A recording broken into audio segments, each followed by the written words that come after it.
네, 공식 선거운동이 중반을 돌아선 가운데 후보들의 표심 잡기는 계속되고 있습니다. 이재명 후보는 처음으로 제주를 방문해 국가폭력범죄의 공소시효를 배제하겠다고 약속을 했고, 김문수 후보는 정치개혁안을 발표했습니다. 이준석 후보는 끝까지 대선을 완주하겠다는 입장을 다시 내놨는데요. 관련 내용 포함한 정치권 이슈들, 오늘은 윤기찬 국민의힘 법률위 부위원장, 김수민 시사평론가와 함께하겠습니다. 어서 오십시오. 안녕하십니까? 예, 선거전이 반환점을 돌았습니다. 후보들의 대선 레이스도 열기를 띠고 있는데요. 먼저 후보들의 발언 모아봤습니다. 함께 듣고 대담 시작하겠습니다. 6월 3일 대한민국 대통령 선거는 작년 12월 3일에 시작된 세 번째 제주 4.3을 청산하는 과정입니다. 국민을 배반해서는 살아남을 수 없다는 것을 확실하게 보여줘야 하지 않겠습니까? 그 행위자는 살아있는 한 반드시 형사처벌을 받게 하겠습니다. 거부권을 저한테 주시면 국회에서 이 법이 통과되는 순간 즉각적으로 거부 안 하고 사인하겠습니다. 제왕적이라 불리는 대통령 권한을 과감히 내려놓겠습니다. 제 임기를 3년으로 양보해서 2028년 4월에 대통령 선거와 국회의원 선거를 동시에 실시하도록 하겠습니다. 의원수 감축은 의회 기득권을 포기하겠다는 가장 상징적 장면이자 모든 공공개혁의 동력으로 성화될 것입니다. 예, 후보들의 목소리 함께 들어보셨습니다. 먼저 이재명 후보의 경우는 보신 것처럼 국가폭력범죄 공소시효를 영구적으로 배제하겠다. 그리고 자신의 대표 정책이죠. 기본사회에 대한 부분도 강조를 한 목소리를 들어보셨는데요. 심판론, 또 기본사회를 부각하는 모습을 볼 수 있었습니다. 지금 대선 레이스가 이제 중반을 넘어갔잖아요. 어떤 모습이라고 좀 보면 되겠습니까? 이재명 후보는 대선의 승리가 코앞에 있다고 생각을 한 것 같아요. 물론 이제 약간의 언론 평가는 다르지만 그리고 나서 그 이전에 이제 성장을 강조하고 그리고 정치 보복 안 하겠다라는 취지의 국민을 좀 안심시키는 듯한 기조의 정치 활동 내지 선거 운동을 해 나가시다가 어느 정도 중반 이후로 접어드니까 이제 응징, 그다음에 청산 또 이런 단어가 나오기 시작합니다. 그리고 현재 개헌과 관련된 세력들에 대한 단죄 이런 취지의 또 그 선거 운동 하고 계시기 때문에 개인적으로 보면 이제 자신감을 통해서 본인이 앞으로 어떻게 나가겠다는 것을 밝혀도 크게 이탈 세력이 없을 것 같다라는 취지의 선거 운동 기조를 정한 것 같고요. 이런 선거운동 기조가 기존의 본인의 지지층을 견고하게 할 수 있는 두 가지 효과를 다 낼 수 있다라고 본 거죠. 따라서 안정적인 선거운동을 할 수 있다. 모험을 하지 않겠다라는 취지인 거고 이런 메시지를 읽히는데 어쨌든 이런 부분은 향후 토론 과정을 통해서 이게 국민적 불안감을 좀 증폭되는 듯한 이런 상대방 후보의 선거 전략에 말릴 가능성도 없지 않아 있습니다. 다음이 이제 사회 측면이잖아요. 그렇죠. 그러니까 사회는 이제 통합 과제도 있기 때문에 저는 개인적으로 좀 성급한 본인의 원래 정책 기조를 본색을 드러난 게 아닌가라는 개인적인 생각을 합니다. 평론가님께서는 어떻게 보셨습니까? 선거 때는 네거티브 캠페인하고 포지티브 캠페인을 다 같이 쓰지 않습니까? 예. 그 전형적인 사례로 심판론과 기본사회론을 보면 될 것 같아요. 심판론 같은 경우는 사실 이재명 후보한테는 유리한 전선입니다. 아무래도 국민들이 이번 대선 조기 대선으로 치러지는 것이고 윤석열 전 대통령 내란 사태를 통해서 치러지는 거거든요. 그것을 한 번 더 상기시키면서 이 내란 청산 그리고 대통령 탄핵 찬성의 그 국민적인 지지 이런 것들을 이어가자, 그것을 이재명 후보 지지를 통해서 이어가자라고 하는 그런 이제 심산이 깔려 있는 것이고, 그거는 이제 이재명 후보 입장에서는 득표의 최대화를 위해서는 할 수밖에 없는 당연한 전략이 될 것 같아요. 근데 선거라는 게 또 누군가를 심판하고자 한다라고 하는 것에 그치면 안 되는 거겠죠. 본인의 비전이라든지 이런 것들도 제출을 해야 되는데 기본사회라는 틀을 통해서 제출을 한 것이고, 사실 내용은 이제 특별하게 두드러지는 건 없는 것 같아요. 그것은 이제 꼭 부정적인 의미만이 아니라 기존의 한국 사회에서 얘기되어 왔던 여러 가지 복지 정책이라든지 사회적 경제에 대한 방안 이런 것들이 이제 충분하게 아직까지 실천이 안 돼 있는데 그런 것들을 다 한꺼번에 묶어서 제시를 했다라고 하는. 그래서 내용을 보면은 전반적으로 이제 정책별로 보면 무난한 편이다. 이렇게 평가를 할 수 있을 것 같습니다. 이제 다만 두 가지 앞으로 보강해야 될 측면들이 있는데, 첫 번째는 이재명 후보가 기본 사회를 얘기하면서도 기본 소득은 뒤로 좀 제쳐뒀거든요. 근데 사실 기본 소득에 대한 찬성 반대라든지 이런 걸 떠나서 활발하게 토론할 필요는 있습니다. 왜냐하면 기본소득에 대해서 토론하는 과정에서 우리 사회가 현재 노동이라든지 또 AI 문제라든지 이런 것들이 어느 현주소에 와 있는지 이런 것들이 점검이 되고 또 기본소득에 반대하시는 분들도 다른 복지 대안들을 활발하게 내놓는 이런 측면 효과가 있는 거거든요. 그런 의미에서는 기본소득에 대해서는 계속 국가적으로 논의한다라고 하는 이런 것들을 덧붙이는 게 더 낫지 않을까라는 생각이 들고요. 두 번째는 재원 문제입니다. 사실 많은 국민들이 알고 계시는 것이 공약들이 아무리 좋아도 그것을 지킬 수 있느냐 이 문제가 있는 건데 사실 국가 부채를 막 늘릴 수도 없는 것이고 그렇다고 막 R&D 예산 삭감이라든지 이런 폐해를 우리가 봤습니다. 무작정 지출 구조 조정을 할 수 없는 거거든요. 그러면 이제 증세라든지 여러 가지의 뭐 빚을 내더라도 적정 규모로 낸다든지 이런 방안들이 제시될 필요가 있는데 현재 대선에서는 좀 그런 토론이 빈곤한 편인데 민주당에서도 좀 재원 마련이라든지 이런 거에 대해서 적극적인 대책을 내놓는 게 필요하다. 근데 그런 의미에서 지금 정치권의 감세 경쟁을 하는 것은 대단히 바람직하지 않다는 말씀도 같이 드리겠습니다. 알겠습니다. 자, 이번엔 나흘째 수도권 유세에 집중한 김문수 후보 살펴보도록 하겠습니다. 김문수 후보 같은 경우에 기존의 개헌안과 함께 국회의원 정수를 10% 감축하는 안을 내놨고 또 국무위원 등의 탄핵 요건을 강화하고 정치 세력이 수사나 재판을 방해할 경우에 처벌하게 하는 이 사법 방해죄를 신설했는데 민주당을 겨냥한 게 아니냐 이런 이야기도 있습니다. 김 후보의 정책 구상 어떻게 들으셨는지 먼저 좀 여쭤보겠습니다. 네, 국회의원을 줄이자는 얘기를 국민의힘에서 계속 하고 있는데 줄이게 되면 어떻게 될지 이거는 어느 정도 명백하게 이미 예상되는 게 있어요. 국회의원을 줄이게 되면 국회를 대상으로 설득이라든지 로비를 해야 되는 집단한테는 유리하겠습니다. 그 사람들이 줄어들기 때문에 상대가 줄어드는 거죠. 뭐 관료라든지 재벌이라든지 이해관계자 각종 집단이라든지 이쪽에는 유리할 것이고 그리고 국회의원 수가 줄어들면 국회 내에서 의원 한 명 한 명이 차지하는 권력의 크기는 더 커질 겁니다. 예, 그것이 사실 미국, 한국, 일본, 멕시코 이 나라들의 모델인 거거든요. 근데 그게 과연 바람직한 거냐? 국회 자체의 권한이나 기능은 약화되고 의원 개개인의 기능은 강화되는 것. 이 모델의 오히려 반대편으로 북유럽이라든지 유럽 쪽으로 더 가야 되는 것이 아닌가 이런 지적을 좀 하고 싶고 그리고 국회의원을 10% 줄인다고 했을 때 지역구를 줄이기는 상당히 어렵습니다. 왜냐하면 지역구가 중대선거구라면 좀 줄이기가 쉬운데 소선거구에서는 10% 줄인다 했을 때 지역구를 줄인다 그러면 10개 선거구에서 9개 선거구로 바꿔야 되는데 이거를 어떻게 끼워 맞출 거냐 그럼 결국에 비례대표를 줄이게 될 거란 말이죠.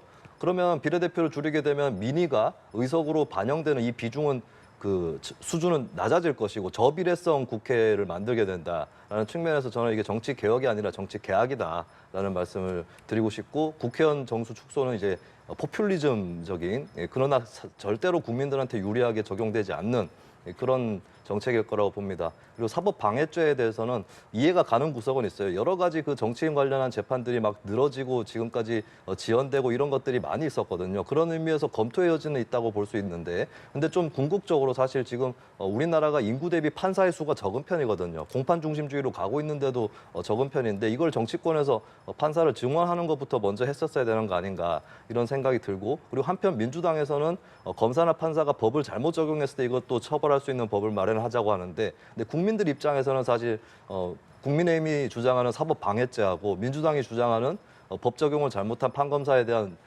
그 처벌 이거 둘 다 되는 게 더 바람직하지 않을까. 어떻게 보면 둘 다 세트로 그냥 다 같이 지켜지는 것도 괜찮겠다는 생각이 듭니다. 예, 의견 여쭙겠습니다.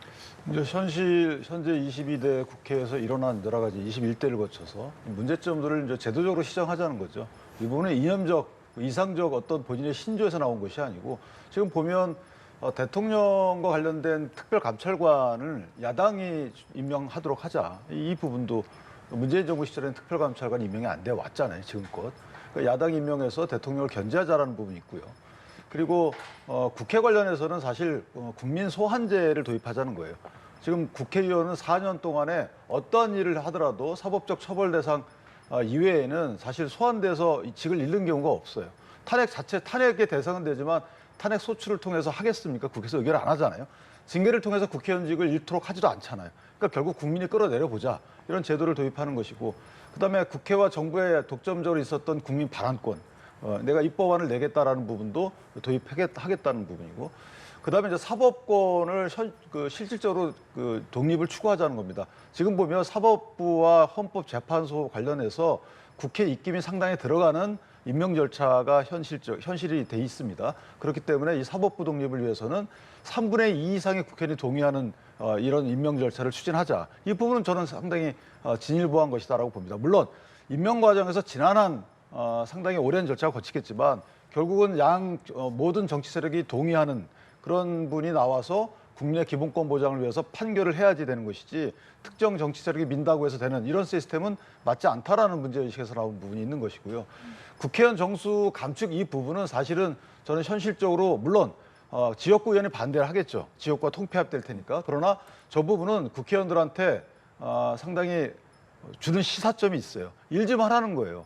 일을 안 하잖아요. 사실 SNS 활동을 하거나 그다음에 저희가 국정감사 이런 걸 보더라도 실질적 국정감사가 되질 않고요. 청문회도 마찬가지고. 그러니까 이런 것들을 볼 때 예전에는 국회의원들이 공부를 많이 해가지고 국회의원들이 감독하는 행정공무원들을 대상으로 해서 감독권을 행사할 만큼의 지식이 있었어요. 근데 지금은 그런 것보다는 정쟁 위주로 가기 때문에 또는 당대표가 결정한 것에 대해서 일사불란하게 움직이고 그다음 국회 내에서 수기 과정이 없는 것이죠. 자, 이런 부분들 때문에 나온 얘기이기 때문에 저 부분은 국회의원이 자발적인 개혁에 나서지 않으면 저는 추진할 필요가 있다 이렇게 생각을 해요.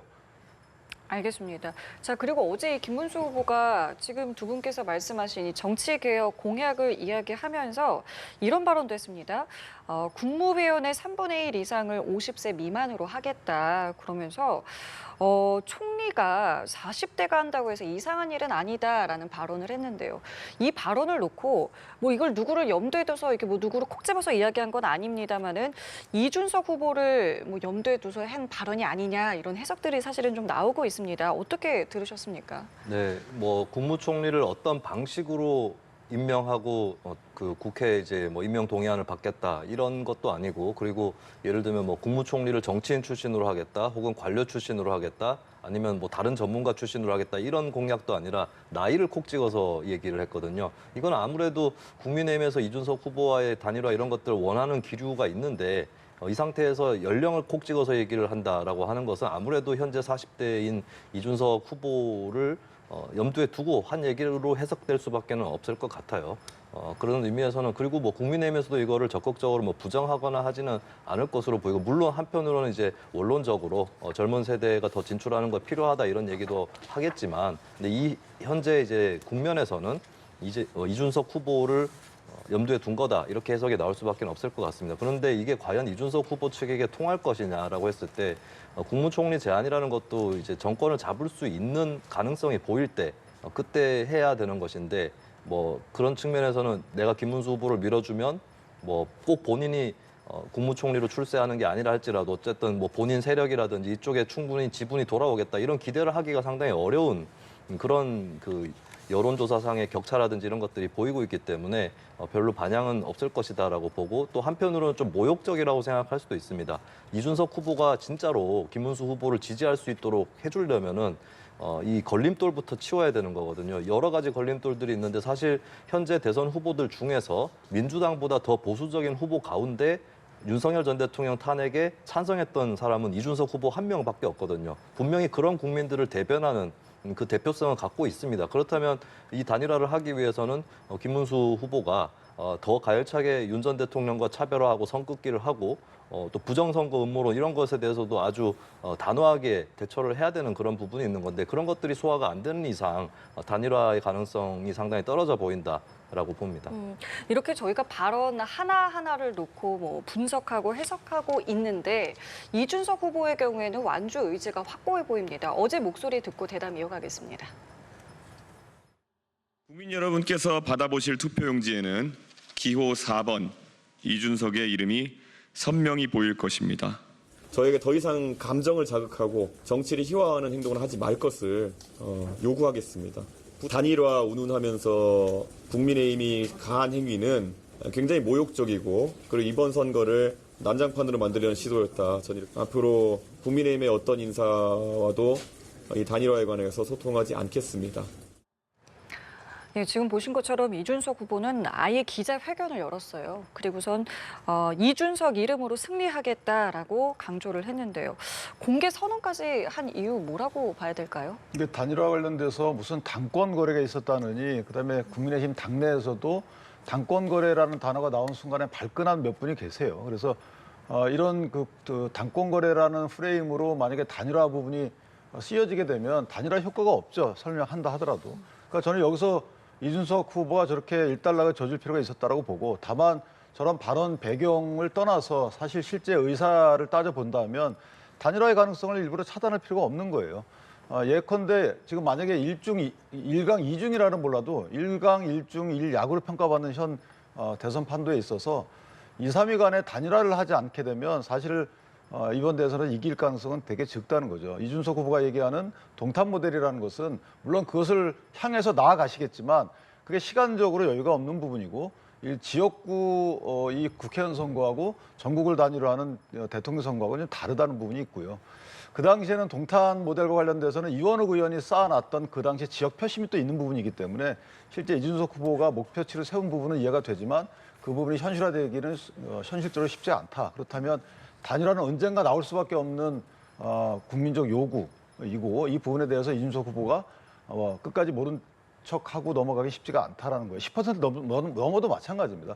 그리고 이준석 후보가 얘기했듯이 대선에 출마한 후보는 당선을 목표로 하는 거예요. 그리고 두 번째 목표는 이재명 후보가 당선되지 않게 하려는 목표도 플랜 B예요. 그렇다면 플랜 A가 본인이 당선되지 않는다면 일단 플랜 A는 넘어가겠지만 플랜 B를 위해서 뭔가 노력을 할 상황은 분명히 올 것이다. 그 상황이라는 것은 마지막 선거 토론이 끝날 이후부터 될 것이다라는 생각을 합니다. 네, 저희가 관련한 이야기하면서 결국에는 어쨌든 후보들 간의 지지율이 굉장히 좀 중요한 부분이 될 거라는 말씀들을 해주셨는데 관련한 좀 여론조사를 보면서 이번에는 질문을 드려보도록 하겠습니다.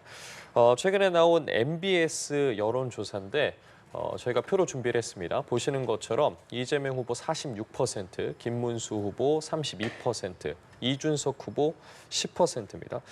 저희가 앞서 이야기를 나눴지만 이준석 후보 같은 경우에는 이제 처음으로 두 자릿수 지지율을 기록한 상황이고 선두 이재명 후보가 달리고 있고 김문수 후보도 이재명 후보의 지지율 격차가 좀 줄어든 모습도 눈에 띄거든요. 어떻게 좀 지금 상황 바라보고 계시는지 여쭤보겠습니다. 네, 보면 이제 김문수 후보가 예전보다 지지율이 오르고 있는 건 확실한 것 같아요. 근데 올랐지만은 여전히 이재명 후보하고는 크게 차이가 나거든요. 이거는 김문수 후보와 국민의힘이 본인들의 한계를 뚫고 중도층이나 무당층으로 확장을 한 결과가 아니라 조금 떨어져 있었던 원래 지지층이었고 사실 적극적 지지층 중에서도 국민의힘으로부터 최근에 거리를 두고 있었던 분들이 많거든요. 그런 분들이 다시 결집을 하고 있는 정도의 수준인 것 같고 30% 중반이나 후반까지도 돌파할 수 있을 거냐. 여기서 이제 중도층, 무당층으로의 확장 이런 것들이 좀 나타나지 않을까 싶은데 현재로서는 좀 선거까지는 시간이 많이 남지는 않은 것 같아요. 그런 의미에서 여전히 큰 차이다라고 볼 수밖에 없을 것 같습니다. 그리고 김문수 후보가 하락세가 아닌데 이준석 후보가 상승을 하고 있거든요. 이거는 이준석 후보의 상승분이 김문수 후보로부터 온 소위 얘기하는 보수층이 아니라 무당층이거나 심지어는 일부는 이재명 후보를 찍을까 했던 사람들 일부가 이준석 후보에게 이동을 한 것으로 보입니다. 일단은 이것은 이제 이재명 후보가 워낙에 강세이기 때문에 유권자들 사이에서 좀 균형 심리나 견제 심리 이런 것들이 좀 발동이 됐을 가능성이 있겠고 그리고 이런 것도 있어요. 이재명 후보가 김문수 후보를 이길 게 너무 확실해 보이기 때문에 김문수 후보를 떨어뜨리기 위해 혹은 탄핵 반대층을 심판하기 위해서 굳이 이재명 후보를 찍을 필요는 없겠다라고 하는 여론이 조금씩은 늘 수 있거든요. 근데 그 부분 중에 일부가 이제 이준석 후보로 향하고 있다라고 하는 거고 이준석 후보 입장에서도 이걸 알 거예요. 자신의 지지층이 왜 올라가고 있고 어디서 오는지. 그렇다면 사실 이준석 후보가 김문수 후보하고 단일화를 한다고 해도 저 10%하고 32%가 합쳐져서 42%가 되고 거기에 시너지가 붙어서 46%인 이재명 후보를 이긴다? 이거는 불가능한 공식입니다. 어떤 단일화든 간에 A 후보하고 B 후보가 단일화를 하면 그 총합보다는 낮은 득표율이 나오게 돼 있어요. 왜냐하면 표가 세기 때문입니다. 심지어 김문수 후보 지지층도 이준석으로 단일화되면 안 찍는다는 사람도 꽤 있는 거거든요. 그걸 봤을 때 이준석 후보 입장에서는 합리적으로 생각을 한다면은 어차피 내가 단일화를 해줘도 진다. 10% 중에 3, 4% 이상은 절대로 김문수 후보한테 가지 않는다라는 걸 알고 있기 때문에 그렇기 때문에 좀 단일화에 응하기는 어렵다. 이렇게 보여집니다. 근데 한편으로 이준석 후보가 마지막으로 신경 쓸 수 있는 부분은 이런 것 같아요.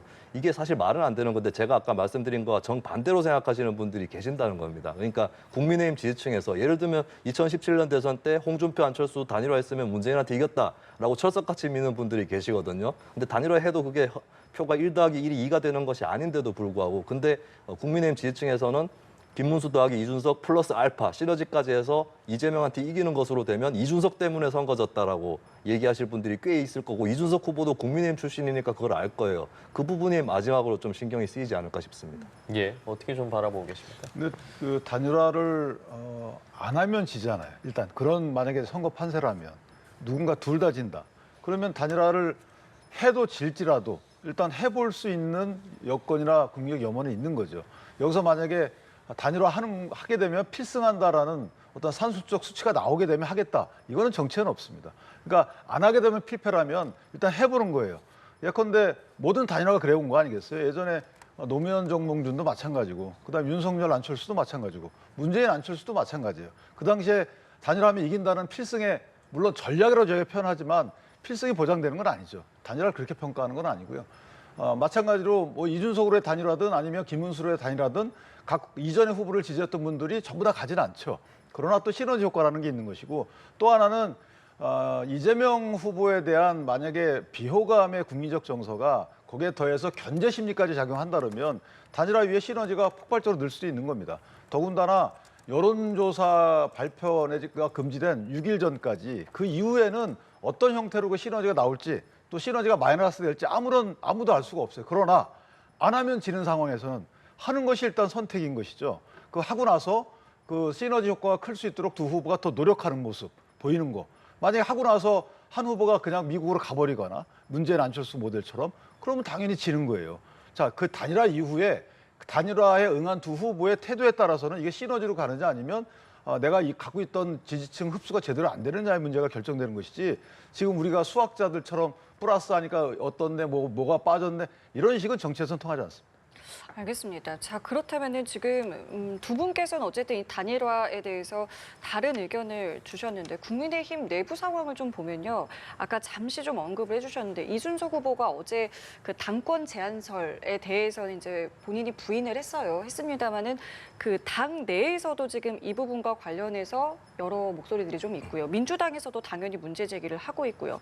나아가서 이제 한동훈 전 대표가 지금 김문수 후보의 지지 유세를 하고 있는데 이 여기서 이제 나온 이제 발언들이 보면은 뭐 친윤계를 향해서도 좀 상당히 강한 발언들, 그러니까 뭐 홍준표 시장을 만나러 하와이에 놀러 갔다라던가, 아니면 한덕수 전 후보는 어디로 갔는지 보이지 않는다라는 이제 비판을 해서 글쎄요, 이렇게 내부에서 이제 당 내 상황들을 좀 보는 이제 시선들이 있는데요. 지금 어떻게 좀 보고 계세요? 네, 사실 국민의힘의 어떤 구심점이라든지 리더십 이런 것들이 많이 와해됐고 약화됐다라고 하는 게 드러나는 것 같아요. 그러면서 메시지도 좀 중구난방이 될 수밖에 없고, 그리고 한동훈 전 대표 입장도 이해는 가는 것이 본인의 원래 견지해왔던 입장, 그것으로 승부하려고 했던 입장이 있는데 이거를 모두 김문수 후보한테 맞춰줄 수는 없는 그런 부분이 분명히 있는 거고, 그리고 국민의힘에서 지나치게 이제 뭐 안 돕고 있다거나 엉뚱한 소리 한다는 식으로, 그리고 뭐 심지어는 유니폼에 김문수 이름이 없더라 이런 것까지도 문제 삼는데, 사실 그 유니폼을 당에서 준 거라서 한동훈 전 대표가 어떻게 할 수 없는 부분이라든지 이런 것들이 여러 가지 좀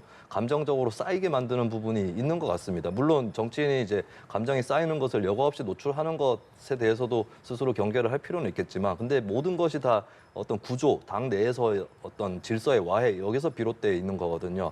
그러다 보니까 결국에 좀 이렇게 메시지가 합치가 잘 안 되는 그런 선거가 되고 말았고, 그리고 이 상황에서 사실 아까도 지적을 했지만 이준석 후보와의 단일화에 이렇게 사활을 거는 것은 결국에는 어떤 비전이라든지 희망 이런 것들을 주는 것이 아니라 단지 이재명 후보의 집권을 막기 위해서라고 하는 앙상한 목표 하나만 남겨놓고 하는 거거든요. 이런 것들이 정리가 되지 않는다면 사실 국민의힘은 중요한 것이 어쨌든 현실적으로 우리 국민 입장에서도 국민의힘이 좋든 싫든 간에 이번에 정권을 잃게 돼도 제1야당이거든요. 제1야당이면 여당을 견제해야 되는 그 의무를 갖고 있는 집단인데 이 실력으로 여당을 견제할 수 있을까? 여기에 대해서 많은 국민들이 우려를 하실 것 같아요.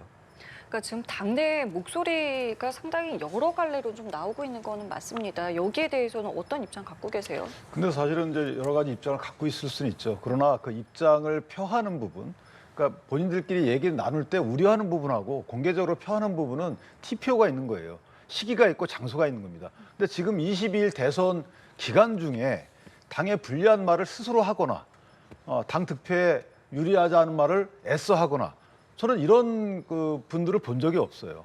역대 어느 선거, 총선이면 그래도 제가 모르겠습니다만은 대선이면 김문수의 본인 입으로 김문수의 말을 하는 거지 김문수의 잠바를 입고 본인 얘기를 하는 게 아니에요.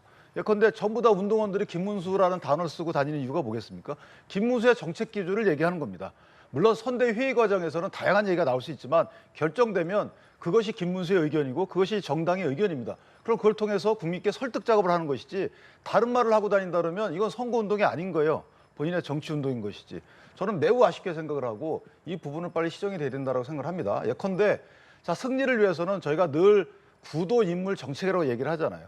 자, 구도를 위해서는 단일화해야 되는 거 아니겠습니까? 단일화가 손해가 나지는 않아요. 물론 단일화 두 분 중에 한 분은 손해가 나겠지만 전체로 보면 보수권에는 손해가 없습니다.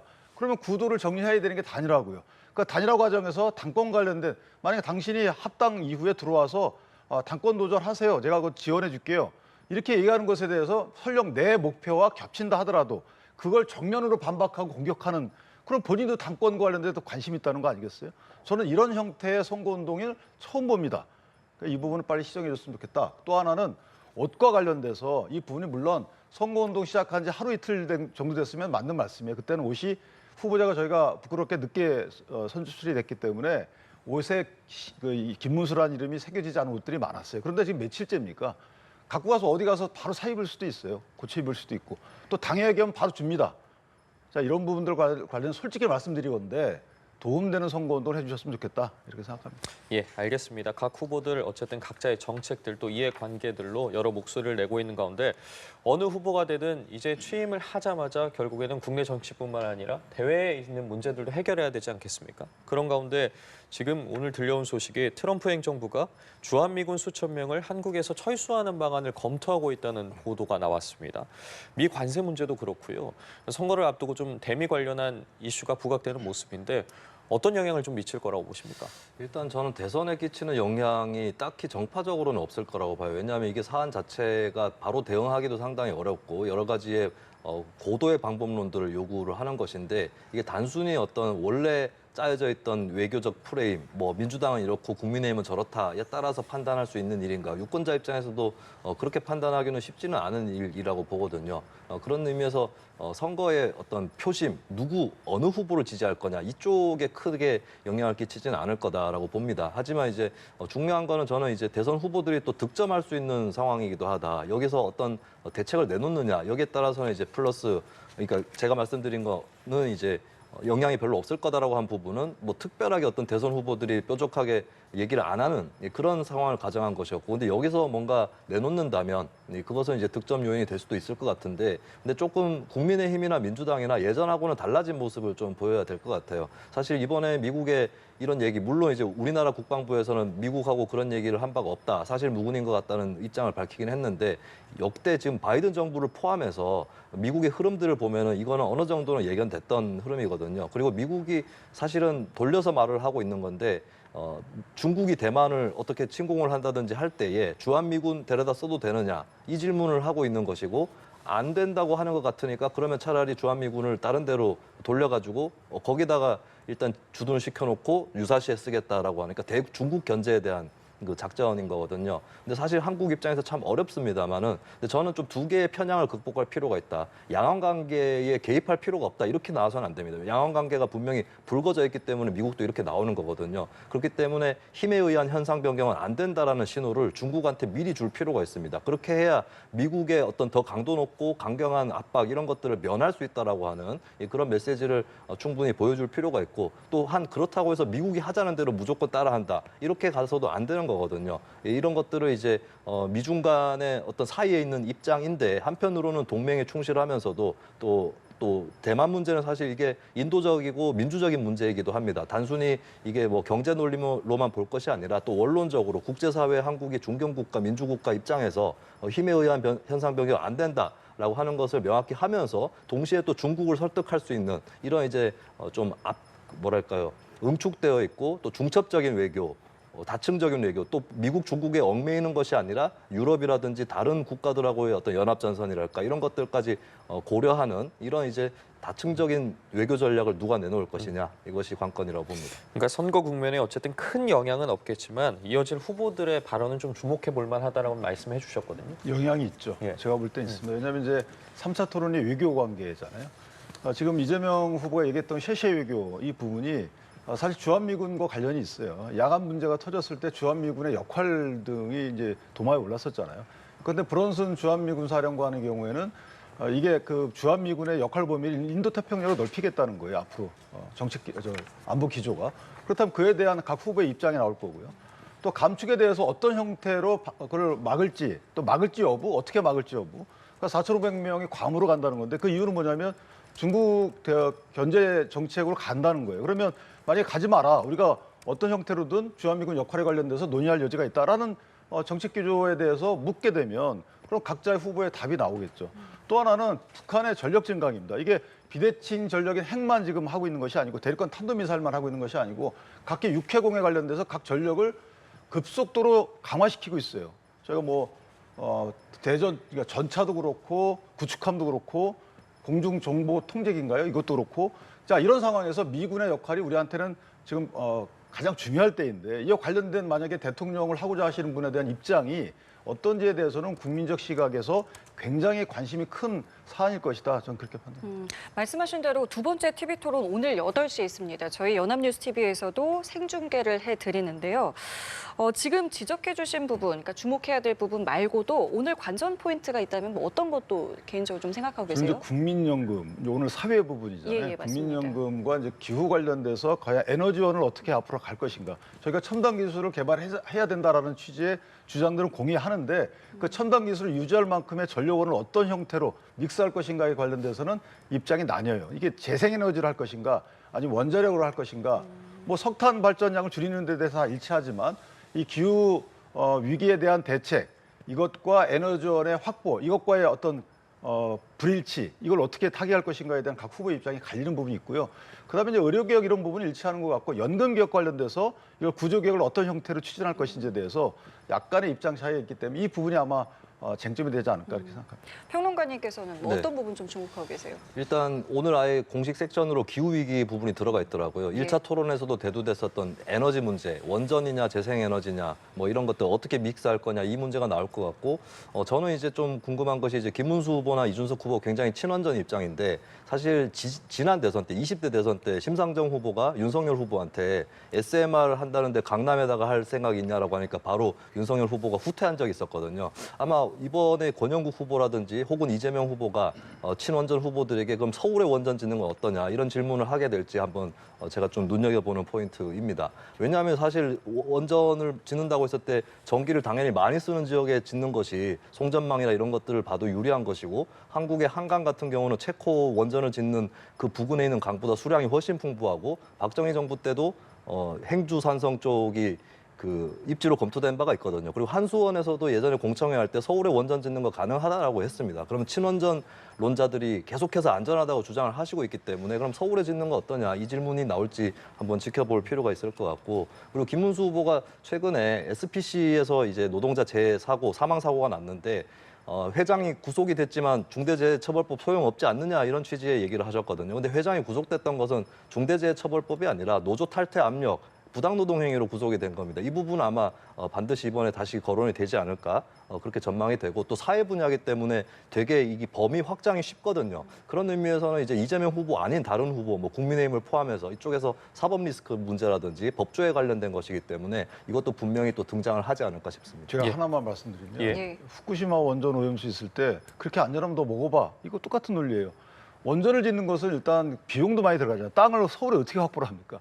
이런 식의 만약에 토론에 질문이 있으면 그 부분은 적절히 잘 대응하겠죠. 예, TV 토론 오늘 저녁 8시에 진행이 되는데요. 저희 연합뉴스 TV에서도 생중계를 하게 됩니다. 전후로 대담 등을 통해서 관련 내용 다룰 예정이니까요. TV 토론도 함께해 주시기 바랍니다. 두 분 말씀 여기까지 듣겠습니다. 윤기찬 국민의힘 법률위 부위원장, 김수민 시사평론가와 함께했습니다. 고맙습니다. 감사합니다.